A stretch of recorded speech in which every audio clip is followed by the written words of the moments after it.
بسم اللہ الرحمن الرحیم۔ السلام علیکم۔ آج ہم پڑھیں گے قرآن کا ترجمہ سورہ نساء رکوع نمبر 2۔ تمہاری اولاد کے بارے میں اللہ تمہیں ہدایت کرتا ہے کہ مرد کا حصہ 2 عورتوں کے برابر ہے۔ اگر میت کے وارث 2 سے زائد لڑکیاں ہوں تو انہیں ترکے کا 2/3 دیا جائے، اور اگر ایک ہی لڑکی وارث ہو تو آدھا ترکہ اس کا ہے۔ اگر میت صاحب اولاد ہو تو اس کے والدین میں سے ہر ایک کو ترکے کا 1/6 حصہ ملنا چاہیے، اور اگر وہ صاحب اولاد نہ ہو اور والدین ہی اس کے وارث ہو تو ماں کو تیسرا حصہ دیا جائے،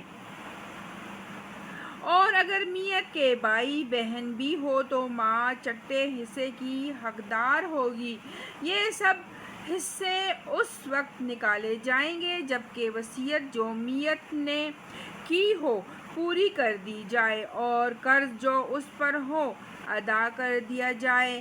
تم نہیں جانتے کہ تمہارے ماں باپ اور تمہاری اولاد میں سے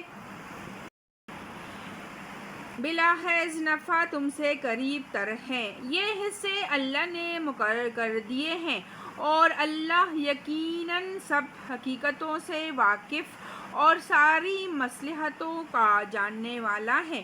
اور تمہاری بیویوں نے جو کچھ چھوڑا ہو اس کا آدھا حصہ تمہیں ملے گا اگر وہ بے اولاد ہو، ورنہ اولاد ہونے کی صورت میں ترکے کا 1/4 حصہ تمہارا ہے، جبکہ وصیت جو انہوں نے کی ہو پوری کر دی جائے اور قرض جو انہوں نے چھوڑا ہو ادا کر دیا جائے، اور تمہارے ترکے میں سے چوتھائی کی حقدار ہوگی اگر تم بے اولاد ہو، ورنہ صاحب اولاد ہونے کی صورت میں ان کا حصہ 8واں ہوگا، بعد اس کے کہ جو وصیت تم نے کی ہو وہ پوری کر دی جائے اور جو قرض تم نے چھوڑا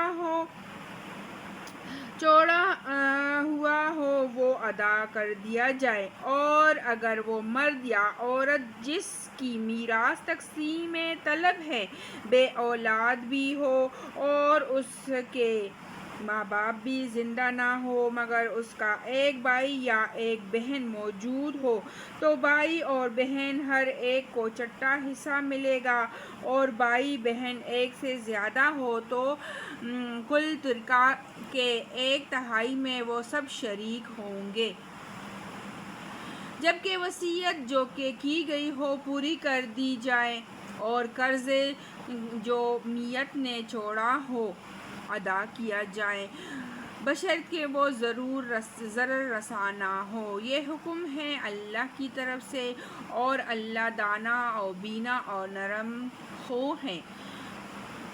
یہ اللہ کی مقرر کی ہوئی حدیں ہیں۔